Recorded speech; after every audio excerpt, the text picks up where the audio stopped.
আর কার কাছে বলবো, তাই আপনাদের পেয়েছি, আপনাদেরই জোর করে শোনাচ্ছি, শুনতেই হবে। এটাই আমার আবদার। আর সোমা টুইন্স ব্লগে সবাইকে স্বাগত জানিয়ে নতুন একটা ভিডিও শুরু করছি। আমি সোমা। যখন মানুষের প্রথম টুইন্স বেবি জন্ম দেয়, আশেপাশে চারদিকের পরিবেশটা ঠিক কেমন হয়ে ওঠে বলুন তো। 4 বছর আগেকার আমার কেমন অনুভূতি ছিল, আর এখন 4 বছর পরে আবার কেমন অনুভূতি হচ্ছে। আর সবার প্রথম জানি মানুষের টুইন্স বেবি হলে কতই না আনন্দ বলুন। অথচ দেখুন ছাগল, কুকুর, তাদের তো 3টে 4টে করে বাচ্চা হয়ে যাচ্ছে, কিন্তু তাদের বাচ্চাদের ভালোভাবে আমাদের টুইন্স বেবি সামলাতে কতই না কষ্ট, কতই না। মানুষেরই যত সমস্যা, তাদের কোনো সমস্যা নেই, তাই না? সমস্যা তো সবারই থাকে, কিন্তু তারা সেটা প্রকাশ করতে পারে না, মানুষ করতে পারে বলে মানুষের কত কিছু সুযোগ সুবিধা। আমার যখন প্রথম টুইন্স বেবি হয়েছিল, তখন যখন ডাক্তারের কাছে যেতাম, ও মা গো, টুইন্স, এরা এরা কি টুইন্স? লোক হাঁ করে তাকিয়ে থাকতো, ও মা কি সুন্দর না, আচ্ছা এদের সামলাও কি করে। আবার যখন রাস্তা দিয়ে যাচ্ছি, ও কাদের ঘরে বাচ্চা গো? না তাদের ঘরে। যমজ? ই মা গো কি সুন্দর। আমার মনে পড়ে একদিন আমি আমার দেশের বাড়িতে গেছিলাম, দিয়ে সেখানে মন্দিরে গেছিলাম, শিব মন্দিরে। শিব মন্দিরে অনেকেই আসে, তো অনেক কিছু মনের কামনা নিয়ে, বাসনা নিয়ে আসে ঠাকুরের কাছে। তো সেখানে একজন বয়স্ক ভদ্রমহিলা বসেছেন, বলছে দুটো যমজ বাচ্চা নাকি গো এরা? বললো হ্যাঁ, দুটো ছেলে মেয়েকে নিয়েই আমি গেছিলাম সেখানেই মন্দিরে পুজো দেবো বলে। দিয়ে বলছে, সে বয়স্ক ভদ্রমহিলাটা তখন আমাকে বলছে, ও তোমার দুটো বাচ্চা যমজ ছেলে মেয়ে? আমি বললাম হ্যাঁ। বলছে, সত্যি গো, ধন্য তুমি মা, সত্যি ধন্য, এরকম করে বলছে। আমি তখন ভাবি যে আমি টুইন্স জন্ম দিয়ে এমন মহান কাজ করেছি। তখন এটাই আমি মনে মনে ভাবতাম। আমি সেই তার কথাটা শুনে ভাবছিলাম যে এরা তো সবাই বলছে, কিন্তু কি যে কষ্টে আমি থাকি দুজনকে নিয়ে, সেটা আমি নিজেই জানি।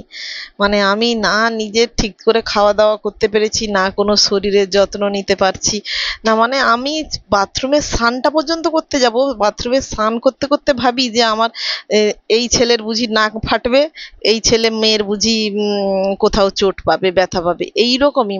বাথরুমে পর্যন্ত গায়ে একটু জল ঢালতে যাব, সেই মুহূর্তেও আমার এইরকম ভাবনা হতো। বাথরুমে ভাবতে ভাবতে বেরিয়ে এসে দেখবেন কারুর ঠোঁট ফেটেছে, কারুর নাক ফেটেছে, এইরকম একটা ব্যাপার। এইরকমই আমি আতঙ্কে থাকতাম।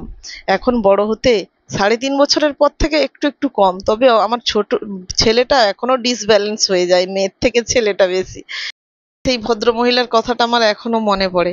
আর দেখুন আজকে 4 বছর পেরিয়ে গেছে, 4.5 বছর। এখন এসে কি রকম দেখি, তখন ভাবতাম হ্যাঁ আমি টুইন্স জন্ম দিয়েছি বলে সবাই ওরকম বলছে, তার কি আমি কি একটু আনকমন আছি, একটু অসাধারণ কিছু কাজ করে ফেলেছি, এইরকম মনে হতো।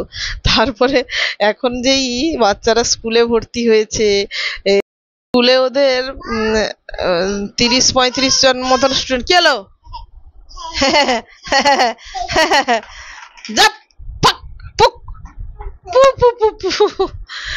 হ্যাঁ, যেটা বলি, স্কুলে ওদের 35 জন মতন স্টুডেন্ট। আর যেন এদিকে তাকালে টুইন্স, ওদিকে তাকালে টুইন্স, সামনে তাকালে টুইন্স, কি বলবো। আমার বাচ্চাদের 30 জনের মধ্যে 3টা টুইন্স আছে জানেন।